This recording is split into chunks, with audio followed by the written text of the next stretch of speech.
Hello everyone. आज 11, 12 और 13 जुलाई का करंट अफेयर लेकर हम फिर आ गए हैं और आज की क्या क्या खास खबरें हैं उसके बारे में जानेंगे और कल जो खास होने वाला है उसके बारे में भी आज डिस्कशन करेंगे। तो चलिए चालू करते हैं आज के करंट अफेयर के बारे में। तो सबसे पहले आज का न्यूज़पेपर अगर आप देखेंगे तो उसमें आपको जो न्यूज़ मिलेगी वो है रिलेटेड एशिया कप से। तो एशिया कप क्रिकेट टूर्नामेंट जो होता है ये साउथ एशियन नेशंस जो है मुख्यतः उनके बीच में इसका आयोजन होता है। इस बार इसकी जो होस्ट नेशन या मेज़बानी पाकिस्तान के द्वारा और श्रीलंका के द्वारा की जानी थी और इसमें काफ़ी समय से विवाद चल रहा था कि पाकिस्तान खेलने भारतीय टीम नहीं जाएगी और इस पर काफ़ी समय से विवाद चल रहा था। तो अभी कुछ जैसा फाइनल हुआ है कि 31 अगस्त से 17 सितंबर 2023 के बीच में एशिया कप का आयोजन होगा और इसके जो मुकाबले हैं, मैचेस हैं, ये पाकिस्तान और श्रीलंका में होंगे। डेट याद रखेंगे, अभी के रिसेंट एग्जाम में पूछ सकता है। 31 अगस्त से 17 सितंबर के बीच में होगा। पाकिस्तान मेज़बान नेशन है, पाकिस्तान और श्रीलंका भी है, ध्यान रखेंगे, और मैचेस भी दोनों जगह होंगे। तो ये खास न्यूज़ है। इसके बाद आते हैं, यहाँ पे जगह इसलिए छोड़िए क्योंकि पहले मैं कुछ चीज़ बताऊंगा कि मैंने अभी कुछ दिन पहले बताया था कि 14 जुलाई को हमारे जो पीएम हैं वो फ्रांस की यात्रा, और अभी 13-14 जुलाई को फ्रांस और आपका यूएई की यात्रा करने जा रहे हैं हमारे पीएम। तो इसमें जो है फ्रांस में उस समय हो रहा है नेशनल डे। 14 जुलाई को नेशनल डे का आयोजन किया जा रहा है। तो ये 14 जुलाई को जो यहाँ नेशनल डे या राष्ट्रीय दिवस है, तो इस अवसर पर कुछ एग्रीमेंट होने वाले हैं इंडिया और फ्रांस के बीच में। भारत और फ्रांस जो है इन दोनों के बीच में रणनीतिक साझेदारी या फिर जिसे कहा जाता है स्ट्रेटेजिक एग्रीमेंट या पार्टनरशिप जो है उसको 25 साल पूरे हो रहे हैं और इसी अवसर पर इंडिया और फ्रांस के बीच में कुछ एग्रीमेंट होने वाले हैं। तो क्या है वो एग्रीमेंट और उससे संबंधित कुछ इंपॉर्टेंट चीज़ें हैं तो वो देख लेते हैं। तो इंडिया जो है 3 सबमरीन और 26 रफाल जो है एयरक्राफ्ट खरीदेगा। 3 सबमरीन या फिर पनडुब्बी जिसे कहा जाता है और 26 रफाल फाइटर प्लेन जो है ये फ्रांस से खरीदने वाला है। तो फ्रांस के साथ जो है भारत का, ये सारी चीज़ें मैंने बता दी है, देख लेंगे। 14 जुलाई को जो उनकी नेशनल डे परेड है, बेस्टाइल परेड पेरिस में होगी। इसके मुख्य अतिथि के तौर पर शामिल होने वाले हैं इंडिया और आपका फ्रांस का 25 साल के जो सामरिक संबंध हैं उसके लिए खास तौर पर जो है ये आयोजन हो रहा है और इसमें मतलब हमारे पीएम जा रहे हैं उसमें। और जो एग्रीमेंट होने वाला है तो 3 सबमरीन स्कॉर्पियन क्लास, इसके बारे में आज थोड़ा सा हम लोग पढ़ लेंगे, जानेंगे क्या, और 26 रफाल, तो इनके बारे में हम आज जानते हैं। तो क्या है देखते हैं।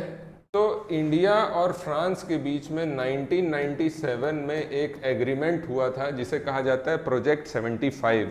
बाद में 99 में आके फाइनली 30 साल के 1999 में 30 साल के लिए ये दोनों देशों के बीच में एग्रीमेंट हुआ जिसमें सबमरीन या पनडुब्बी बनाकर जो है भारत को देने वाला था फ्रांस नेशन। और इसके लिए जो है DCNS एक मैन्युफैक्चरिंग कंपनी है जो कि भारत के लिए बनाने वाली थी पनडुब्बी। तो कई बार क्वेश्चन पूछता है प्रोजेक्ट 75 किससे रिलेटेड है, तो भारत के लिए सबमरीन निर्माण से संबंधित है, तो ध्यान रखेंगे।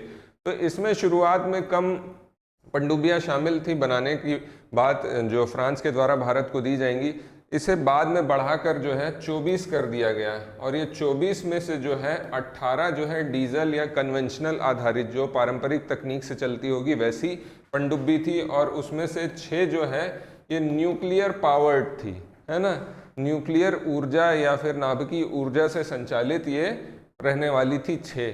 तो ये प्रोजेक्ट 75 कई बार पूछता है कि किससे संबंधित है, तो ध्यान रखेंगे सबमरीन से। तो ये प्रोजेक्ट 75 के लिए जो सबमरीन थी उसमें से 6 जो फ्रांस के द्वारा आई हैं हमारे यहाँ उनके नाम ध्यान रखेंगे। ये पूछता है कई बार पेपर में, खासतौर पर यूपीएससी में काफ़ी बार पूछा है। सबसे लेटेस्ट जो मिली है ये 2022 में भारत को मिली है, ध्यान रखेंगे। INS कलवरी, INS खंडेरी, करंज, वेला, वागीर और वागशीर, 3K और 3V याद रखेंगे, है ना, या 3KV, इस तरीके से 6 आई थी, तो ध्यान रखेंगे। इसके अलावा कंपनी ध्यान रखेंगे जो डिलीवर कर रही थी, DCNS, साथ ही राफेल का, तो राफेल भी 26 ऑर्डर करने वाले हैं, उसके लिए भी एग्रीमेंट होने वाला है। तो राफेल जो है अभी आज की स्थिति में जो है सबसे लेटेस्ट टेक्नोलॉजी या लेटेस्ट जनरेशन का एयरक्राफ्ट है, फाइटर जेट है, और ये फ्रांस से भारत का समझौता हुआ है इसको लेकर। तो इसकी कंपनी जो बनाती है उसका भी नाम रखेंगे, डसॉल्ट नाम है कंपनी का, जो राफेल नाम का हवाई जहाज बनाती है। ठीक, ये पूछता है।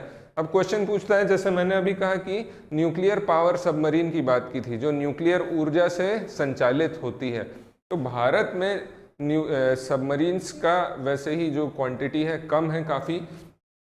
तो ये जो भारत की इंडिजिनियसली डेवलप्ड है ना, INS अरिहंत याद रखेंगे, ये है ना nuclear powered ballistic missile submarine है ना, तो ये ध्यान रखेंगे। INS अरिहंत ये स्वदेशी है, ये भी याद रखेंगे, है ना, भारत ने खुद निर्माण किया, इसका इंडिजिनस है, ये ध्यान रखेंगे। INS अरिहंत क्या है, ये nuclear powered ballistic missile submarine है ना, तो ये चीज़ ध्यान रखेंगे। इसी के साथ मैंने अभी एयरक्राफ्ट कैरियर के लिए बात की, तो जैसे बताया राफेल, तो वैसे ही भारत का एक जो स्वदेशी निर्मित है, इसको क्या बोला जाता है, तो LCA तेजस, ये भी ध्यान रखेंगे। Hindustan aeronauticals limited HAL Bangalore में है, बेंगलुरु में है, इसने जो है इसका निर्माण किया है LCA तेजस। LCA का फुल फॉर्म है light combat aircraft, light combat aircraft, है ना, ध्यान रखेंगे।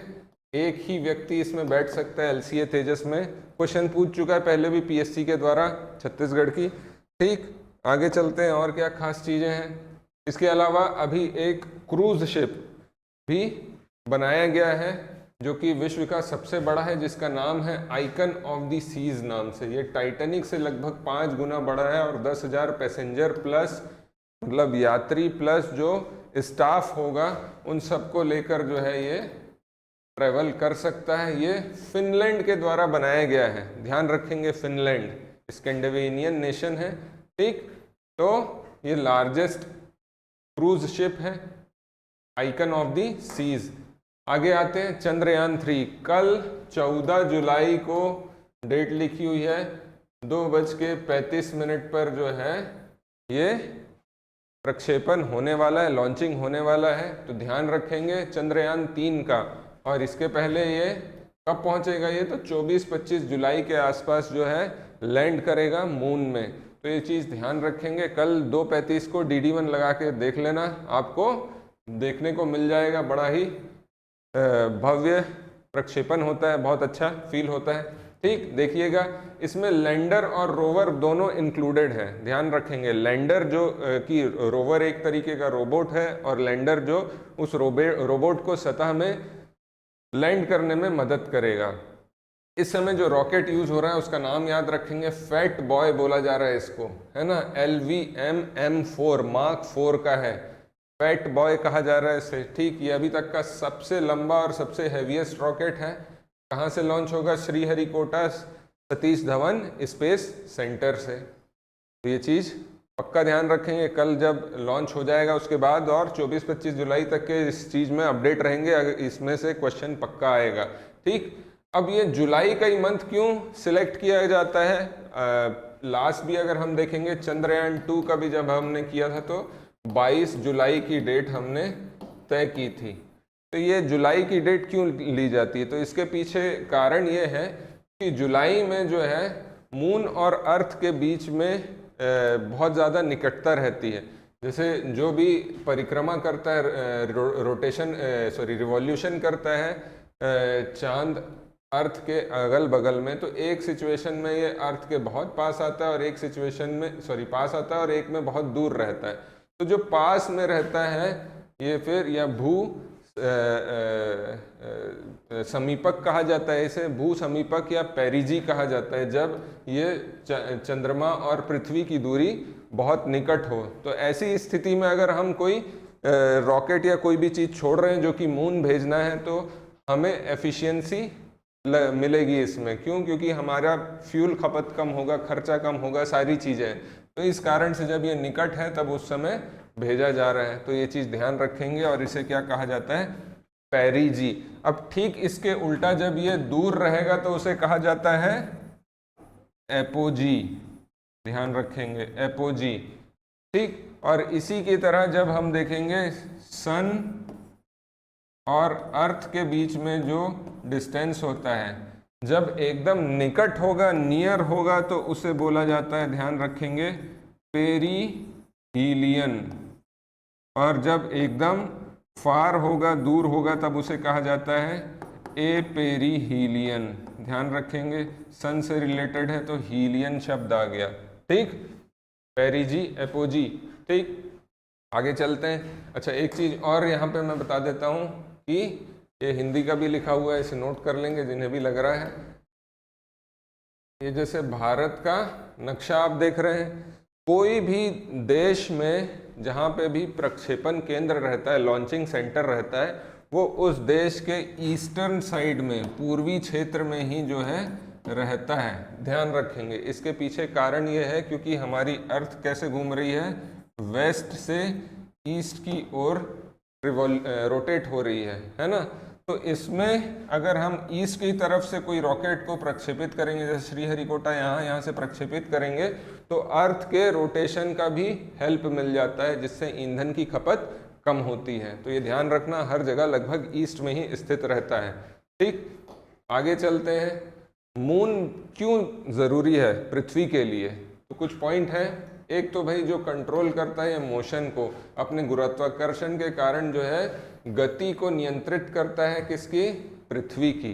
नहीं तो मात्र 6 घंटे में ही जो है पूरा एक चक्कर मार ले। अभी जो 24 घंटे लगते हैं वो 6 घंटे में हो जाएगा। तो चंद्रमा के गुरुत्वाकर्षण, ग्रेविटी के कारण ये कंट्रोल होता है। साथ में जो हम दिन और रात आज की डेट में देखते हैं, वो भी किसके कारण मैनेज हो पाता है? सूर्य के, आपके चंद्र का भी उसमें बहुत बड़ा रोल है। सूर्य का तो है ही, चंद्र का भी बहुत बड़ा रोल है। तो ये चीज़ ध्यान रखेंगे। भारत की तरफ से आज तक मून में कोई नहीं गया है।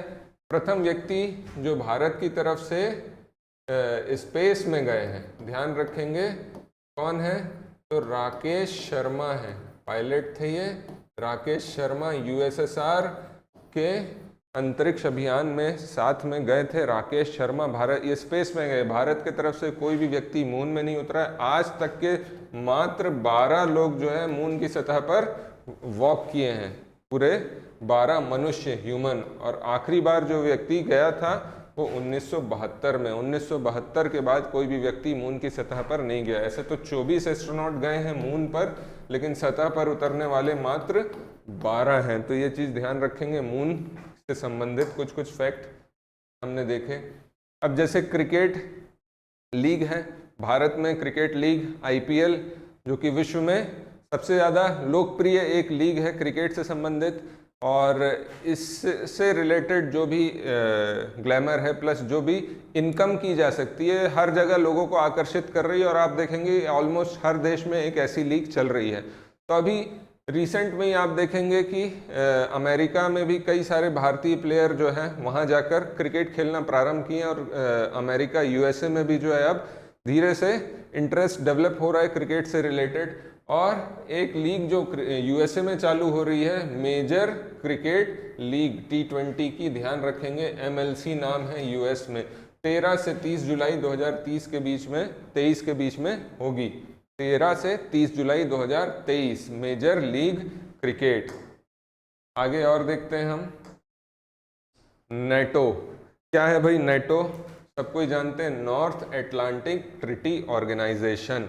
हिंदी में भी लिखा हुआ है, देख सकते हैं। नॉर्थ अटलांटिक ट्रीटी ऑर्गेनाइजेशन की स्थापना हुई थी 4 अप्रैल 1949 को वॉशिंगटन DC में, यूनाइटेड स्टेट्स में, USA में, जो उसकी कैपिटल है। तो 1945 में जब हम देखते हैं कि वर्ल्ड वॉर टू, द्वितीय विश्व युद्ध समाप्त हुआ और दुनिया जो है दो धड़ों में बढ़ गई थी, दो पोल हो गए थे, टू ध्रुव्स थे, है ना, दो ध्रुव, है ना, विश्व दो ध्रुवी हो गया था। दो ध्रुवी मतलब शक्ति के कारण दो ध्रुव में बढ़ गया था। एक जो था यूएसए से था और दूसरा यूएसएसआर। ये एक डेमोक्रेटिक और कैपिटलिस्ट मतलब लोकतांत्रिक और पूंजीवादी देश था और ये एक समाजवादी देश था, है ना। तो इन दोनों में जो है अपनी विचारधारा प्रमोट करने की एक होड़ लगी थी और आपस में इनकी कंपटीशन चल रही थी एक दूसरे को काउंटर करने के लिए। तो ये अपने विचारधारा और अपने ग्रुप में जो देशों को इकट्ठा कर रहा था उसे कहा गया, और उनसे जो एग्रीमेंट कर रहे थे उसे कह रहे थे वार्सो पैक्ट। याद रखेंगे कौन, यूएसएसआर। और यूएसए जो अपने नेतृत्व में कर रहा था उसे कहा जाता है नॉर्थ अटलांटिक ट्रीटी ऑर्गेनाइजेशन। तो ध्यान रखेंगे, तो ये एक तरीके का क्या इंटर गवर्नमेंटल सैन्य गठबंधन है ना, अंतर सरकारी सैन्य गठबंधन है, इंटर गवर्नमेंटल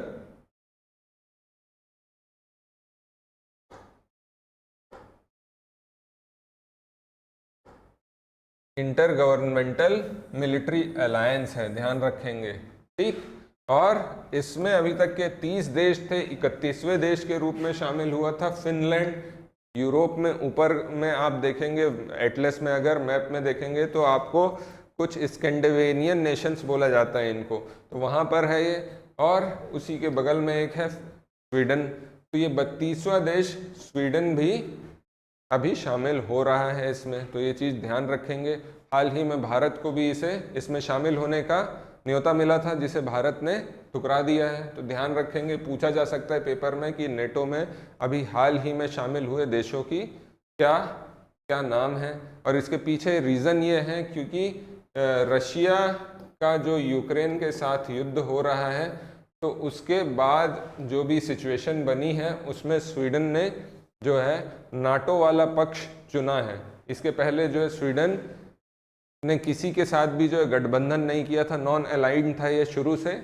लेकिन अभी जो अटैक हुआ यूक्रेन के ऊपर, उसके बाद इसने जो है अमेरिकी पक्ष में जाने के लिए हामी भरी है। तो ये कुछ जो है करंट के मुद्दे हो गए हैं। उम्मीद है आपको और एक्स्ट्रा चीज़ें जानने को मिली होगी। तो कल ऐसे ही हम और आगे का टॉपिक लेकर आएंगे और चीज़ें डिस्कस करेंगे। तो देखते रहिए, तैयारी करते रहिए। All the very best, thank you very much.